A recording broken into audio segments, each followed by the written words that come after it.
Hello there. You know, there comes a time in every man's life when he has to realize a dream. Unless his dream is to commit some kind of sex crime on a close relative, in which case he should probably keep that dream to himself. For years. Bottled up. Growing more and more each day until it finally boils over in a fiery and atrocious... What was I talking about? Oh yes. I had a dream for so long to become a novelist.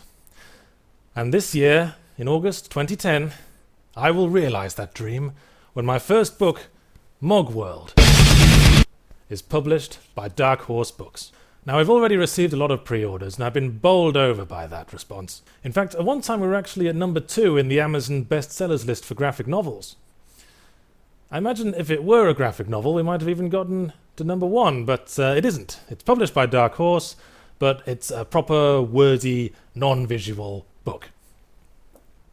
Cover art's nice, though, if you're into that. You may be thinking to yourself, I didn't know Dark Horse published non-visual novels.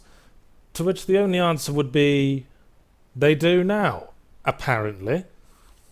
I guess it's just that good. Anyway, the release date is closing in, so I thought I'd take the opportunity to answer some questions. Questions I solicited from my Twitter followers just today. Ah, here they come now. Let's see. Chris Brownie asks, what on earth is Mogworld? It sounds like the environment under my bed. Well, Chris Brownie, Mogworld is a story about life. Specifically, a story about ending one's life. The main character is a recently resurrected zombie who discovers that the world he once knew has been stricken with this global plague of immortality. I wouldn't spoil why, but it seems like my Amazon page already has done. So basically, he's a non-player character, or NPC, in a sophisticated near-future Memorpaga where the AI has become self-aware. That's not really a spoiler. That's more or less the starting position of the book. Just the plot goes to lots of places from there. The Glitchmaster asks, do you think Mogworld will be accessible to people who dislike or don't play MMORPGs or even non-gamers?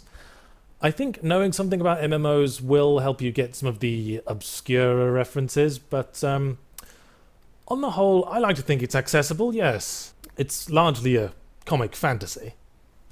That's comic as in comedic, not comic as in... We've been over that. Venata Cindy asks, does the skeleton guy on the cover actually have anything to do with the book? Yes, he does. It would be weird otherwise. Richard Pilgrim asks, how long have you been working on Mogworld? Well, I first got the idea after I stopped playing World of Warcraft, because for some reason I had a lot of free time then. That was quite a few years ago. I've been working on it on and off for quite a while, but then publishers started getting interested, so I felt moved to finish the first draft about a year and a half ago. And yeah, I've been editing and working on it since then, so it's the culmination of a few years. Rinchus asks, what writers inspired you as a youth? Well, growing up, I read a lot of British human fantasy writers, P.G. Wodehouse, Robert Rankin, Tom Holt, Tom Sharp, Neil Gaiman. For a period in my teenage years, I refused to read anything other than Terry Pratchett books because I was a stupid little shit. But I think my very first influence was Douglas Adams. I think I've been trying to write novels ever since I first read The Hitchhiker's Guide to the Galaxy when I was 8 years old. Precociously, I thought I could follow in his footsteps. He's dead now, of course. That's not related. Dunace asks, why is it called Mogworld? Mainly that comes from my feeling that MMORPG is an incredibly unwieldy acronym. Surely that could be trimmed down. I mean, some of those words are a bit redundant. We could get rid of one of the M's, certainly. And possibly also the G, because World of Warcraft isn't a game, it's a second job. For idiots. It's an idiot job.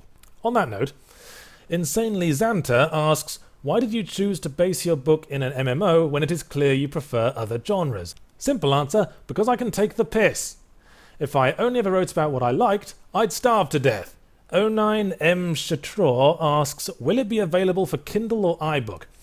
Almost certainly. Probably not at the same time as the corporeal version, but it is definitely on the cards. I'll update as soon as I know anything. C. Terry 1985 asks, are there any sex scenes in it?